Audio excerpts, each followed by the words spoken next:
working with the Grumman Corporation on spacecraft. I got the opportunity to check out and go to Houston, where my brother A.R. was. He was with NASA and the government. But when I went there, I went to go to work with the Grumman Aerospace Corporation to build the lunar module. And that allowed me to use my pilot training to help develop the pilots' procedures for the lunar modules on how to communicate back and forth between the Earth and the Moon and themselves. So that kind of was a real short little the experiences that I've had. And now, I didn't bring you up to the point on it. While I was at Hart, and we had what would we call those back then? When we go to church every single day for a week or more, when we'd have a pastor come in, because we had churches, but we didn't have full-time ministers. So then when we would we'd have the ministers, we would have a week-long event where we'd always go to church every single day. So I've gone up and down and through the histories and been involved with my beliefs and religion, and that's one of the things that I'm looking forward to right now, TJ, is how far does the religion, your belief in the existence of deity, have to do with your experience with extraterrestrials and other universes? As in my book, God created the heavens and the earth, and that we have, if we get our stuff together, the right to be connected with extraterrestrials in other parts of the universe that were created by our Creator. So that kind of gives you a little bit of a background about how I wound up where I am now, talking into a little handheld phone, a cell phone. It's amazing, isn't it? And we watch Star Trek too, people. Well, let me tell you about your history with the horses. And I knew y'all had little horses because your wife showed them as the president of a club and as out there showing them and going to events. And you used to send me pictures, and you were real proud of her and her ribbons and stuff. But let me tell you, when I was there in Houston, and I had to go feed the horses in West Monroe, Louisiana. Okay, we had Countess and Poco. Poco was half the neighbor's mule got to our, which was really funny, got to our quarter horse and made a half-half. So we had Poco, and I remember I was too young to understand. It was like 10 maybe. They wouldn't tell us how all of a sudden we had a separate something. And it was very complex for a girl because we weren't told about sex in the 50s, if you remember, 1950s, you lived them. So folks, even living on the farm, we lived in a brick home in West Monroe in the same neighborhood that Tommy Lee Nichols and Johnny Nichols went to school with me all those years. Troy Nichols, they owned the water company. And Gary Downs, which lived next door to me, his father was a preacher. Gary, Dennis Downs, they were preachers, and they'd go to another little city to preach. But I'd have to go feed the horses. But we still wound up going to church on Sunday. But I was driving a truck at the age of 10, 11, because I had to learn how to go out, unlock the gate, and go feed the horses in the old truck. And we had a king snake in there that I was scared to death of, but, you know, it would. They told me it was okay because of the feed and stuff, but I didn't like it. Sometimes I'd see it in the corner, but I was supposed to respect the king snake, and it would respect me when I fed the horses.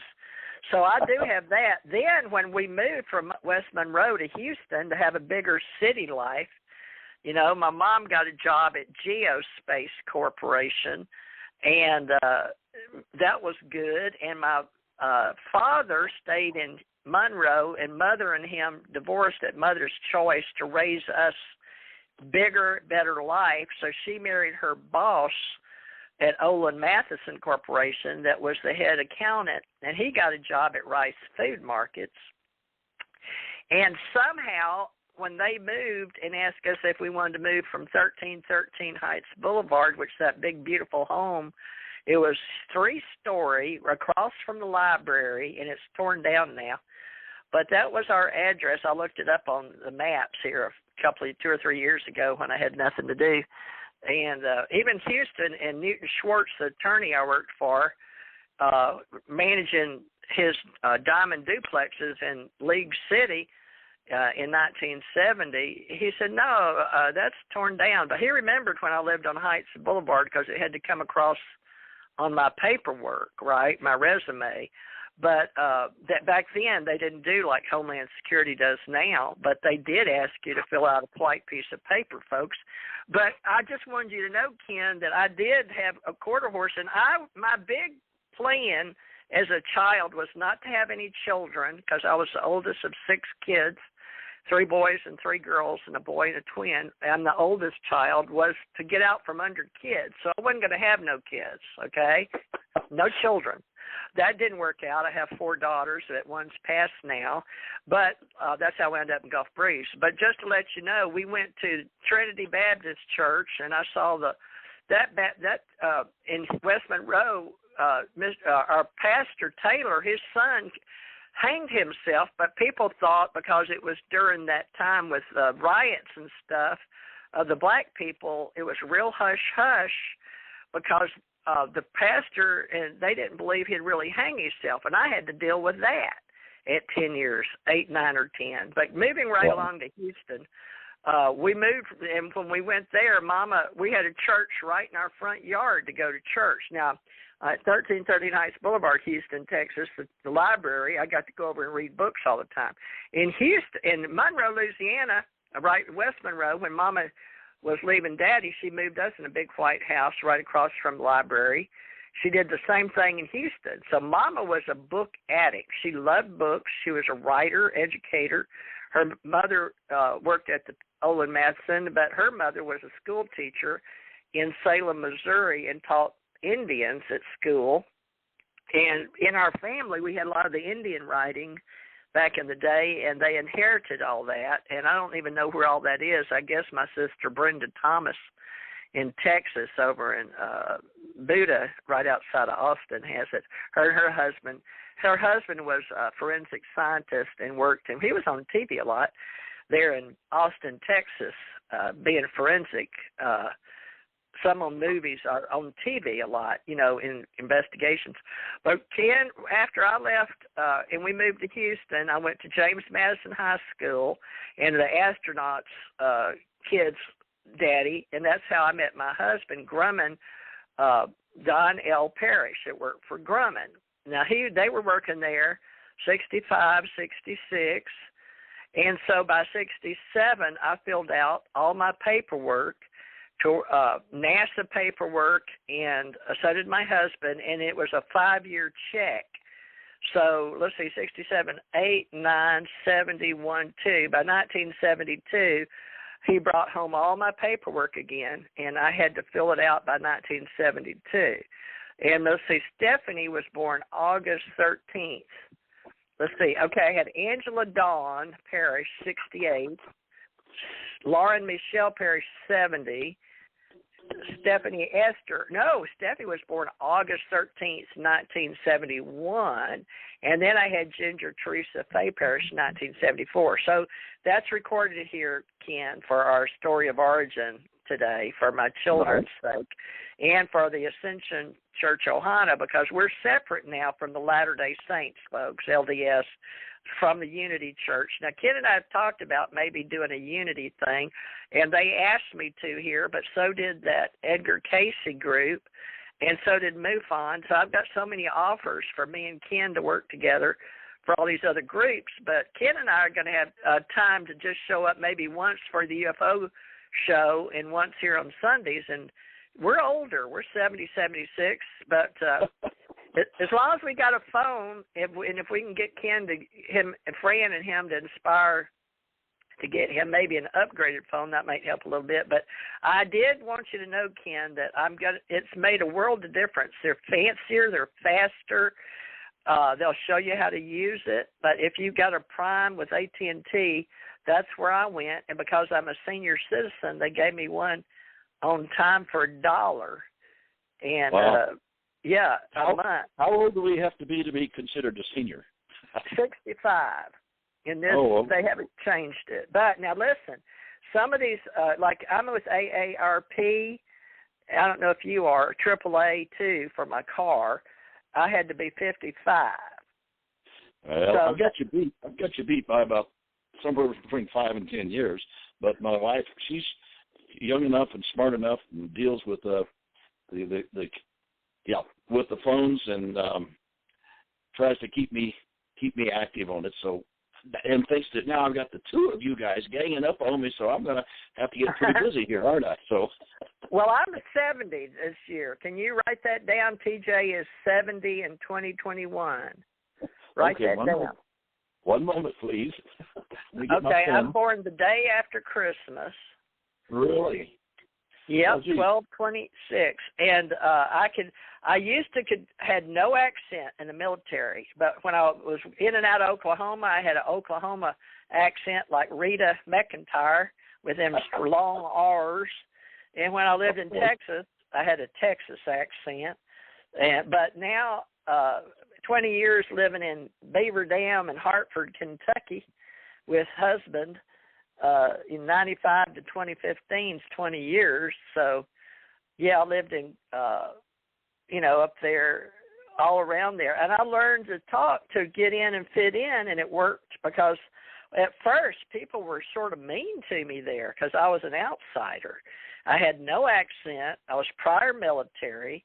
Not that they're anti-military. It's just not too many people from there, which was strange. I guess because it's up in the hills of, it's between, anyways, it's like in the foothills of the Appalachians or something. You know what I'm saying? Blue Hills. Yeah, they don't trust you.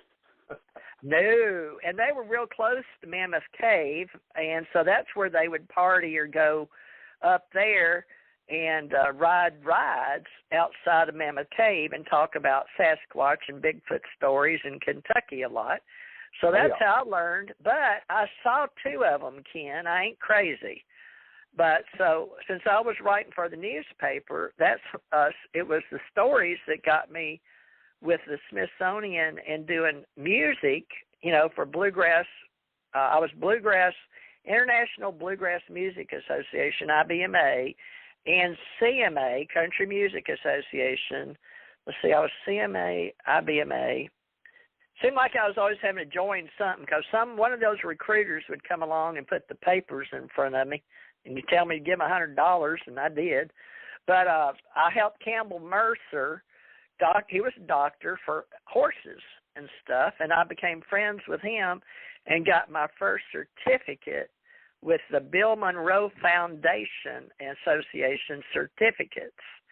So I'm a gold, what they call a plank owner. Now, I didn't buy one of them bricks in Rosine, but I helped with the magazine and promote all that. And then Grandpa had moved he lived there and moved to Vegas out there close to where you are and back again. And because we wrote for the newspaper. And believe it or not, Ken, I'd travel as a truck driver living in Kentucky. My husband and I worked for the government, which you know, and you did too. But when I was up there, I drove a truck from 1994. I came in from Hawaii on a special assignment to meet him. I guess it was him. They never told me. The government said the men in black came to meet me in Hawaii and asked me to move back to the mainland from Hawaii. So that's how I wound up in Kentucky. But it's a long trip because he lived in Kentucky, but he also had a home with his wife in right there outside of Texarkana where you picked up Brett and Ken. And then he was assigned at Fort Polk where I had been with Bob Hope in 67 again. So, boy, that was a busy year, that 66, 67 in Houston. But I'm making a full circle for you, Ken, so you'll know. I went all the way up there, but all those years I was working for the government, 50 years in total on paper, I believe, before they told me they was retiring me. Well, did they give you a retirement income? That's important. Well, they did. They told me it's like a pension, but, they never did find my money, because when they brought me in, I should have them look it up. There's a girl from the Department